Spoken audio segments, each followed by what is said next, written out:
आप सभी विद्यार्थियों को का मस्ट वेलकम है मैथ वाले चैनल पर। तो इसके पिछले वाले क्लास में मैंने मैथ 12 क्लास के प्रश्नावली 1.1 के क्वेश्चन नंबर 4 तक बता चुका था। आज मैं शुरू करूंगा क्वेश्चन नंबर 5 और 6। तो स्क्रीन की तरफ देखिए, बोर्ड की तरफ। क्वेश्चन इस प्रकार से है, जांच कीजिए कि क्या आर में आर ये क्या है? R means real number, R for real number यानी कि वास्तविक संख्या में आर जो रिलेशन है, संबंध है, इस प्रकार है कि a comma b such that a is less than equal b cube द्वारा परिभाषित संबंध समतुल्य, सममित अथवा संक्रामक है। तो ये जो दिया है वास्तविक संख्या यानी कि रियल नंबर में रिलेशन जो डिफाइन किया है, a is less than equal b Q.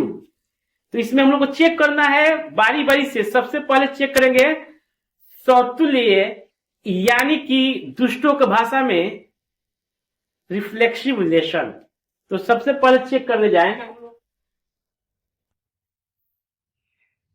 4 question number 5 का आंसर जो है 4 रिफ्लेक्सिव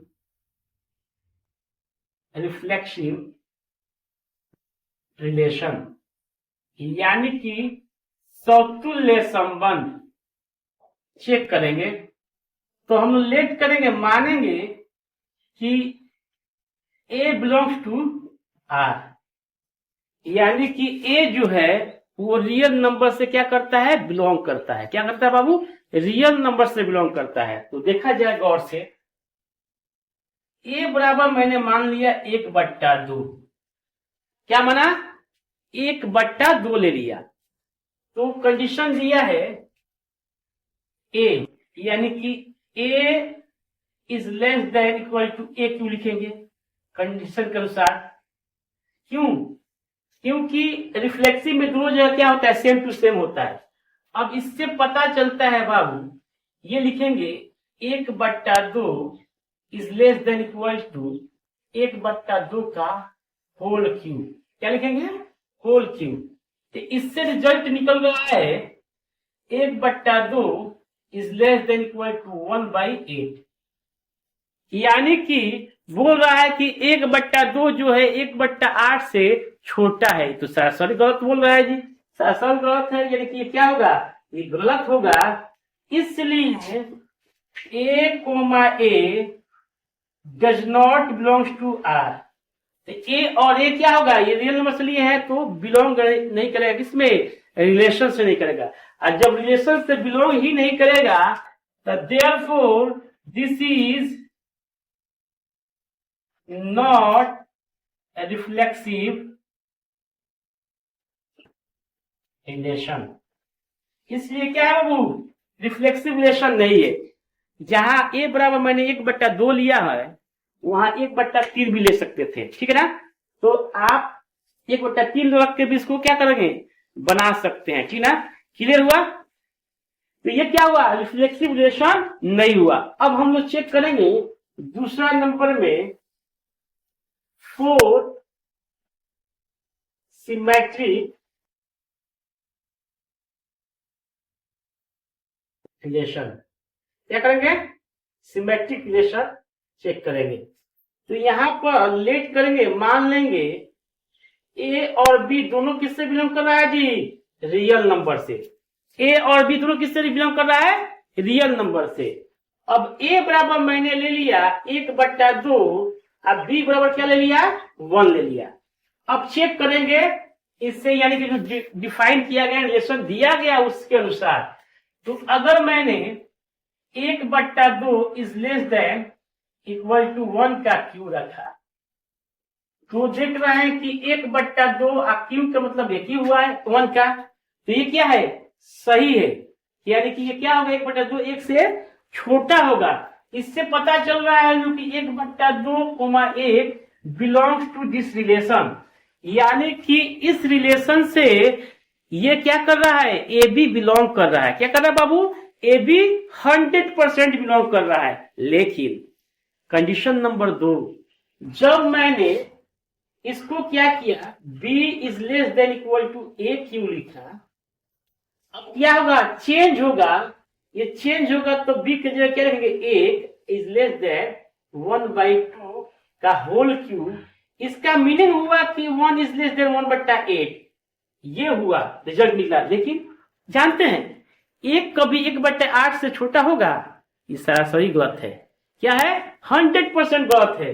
क्या होगा वो, ये गलत हो गया, इसलिए देयरफॉर क्या होगा जी, 1,1/2 does not belong to this relation.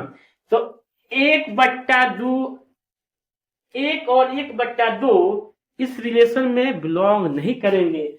इसका मीनिंग हुआ, इसका मतलब हुआ कि a b, a does not belongs to also a, ये नहीं होगा। इसलिए क्या होगा, नॉट रिफ्लेक्सिव, नॉट सिमेट्रिक। क्या हुआ जी, ये सिमेट्रिक रिलेशन नहीं होगा। समझ में आ गया बाबू? 100% उम्मीद है कि आप लोग को ये समझ में आ रही होगी। अब इसके बाद मैं चेक करूंगा ट्रांजिटिव। क्या चेक करूंगा जी, ट्रांजिटिव यानी कि संक्रामक संबंध। तो मैं थोड़ा सा हट जा रहा हूं, आप लोग स्क्रीनशॉट ले लीजिए इसका। तो फिर से आप लोग को मैं एक हम्बल रिक्वेस्ट के साथ विनती कर रहा हूं कि इस सेशन को जम के शेयर कीजिए, जम कर शेयर कीजिए और इस चैनल को धड़ाधड़ सब्सक्राइब कीजिए। ठीक है, तो अगला मैं चेक करूंगा ट्रांजिटिव, देखा जाए नेक्स्ट ट्रांजिटिव के लिए।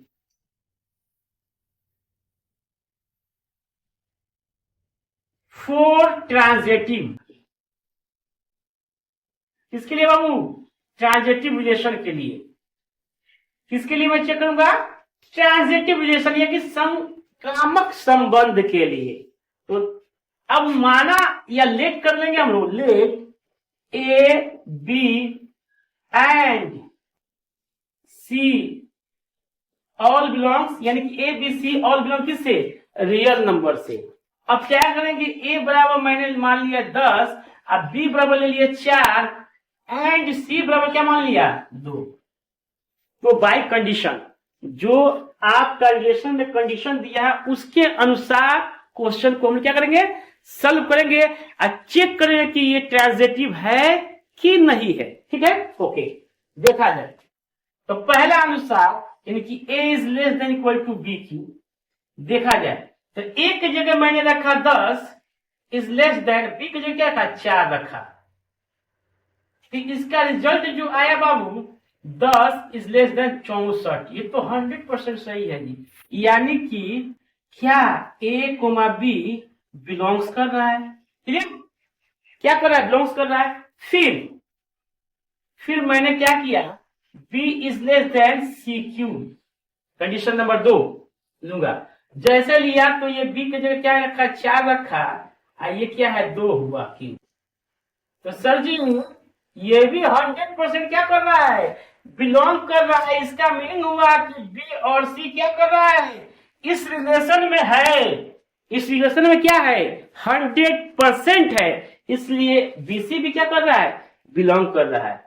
एंड लास्ट वाला जांच कर लिया बबुआ, लास्ट वाला क्या हो कि a is less than C cube, ये ना हो कि हो तो देख लो तो ए के वैल्यू 10 बा, सी है 2, है बाबू देख ना रे, ये तो हो गल गड़बड़ सड़बड़, है 8 आ गई, का गई हो 8 आ गई, तो का भी गलत हो जाई। यही से AC does not belongs to this relation, ये क्या है, ट्रांजिटिव रिलेशन नहीं है। Therefore this is not a transitive relation, ये ट्रांजिटिव रिलेशन नहीं है। समझ में आ गया। अब आप चाहेंगे तो यहाँ पर और भी दूसरा अंक को मान कर बना सकते हैं, सेटिंग कर सकते हैं, तो पूरे जिंदगी भर अच्छा ही काम किए बाबू। ये गलत कीजिएगा तो क्या हो जाएगा, गलत हो जाएगा। और दूसरा रियल नंबर रखते तो सही होता है ये, लेकिन ऐसा ही चुनना है कि हो सकता है कि ये गलत हो जाए, उसी चीज को लेकर हम लोग मान के बनाते हैं तो 100% ये क्या होता है, क्वेश्चन सॉल्व होता है। इसके बाद हम लोग देखेंगे क्वेश्चन नंबर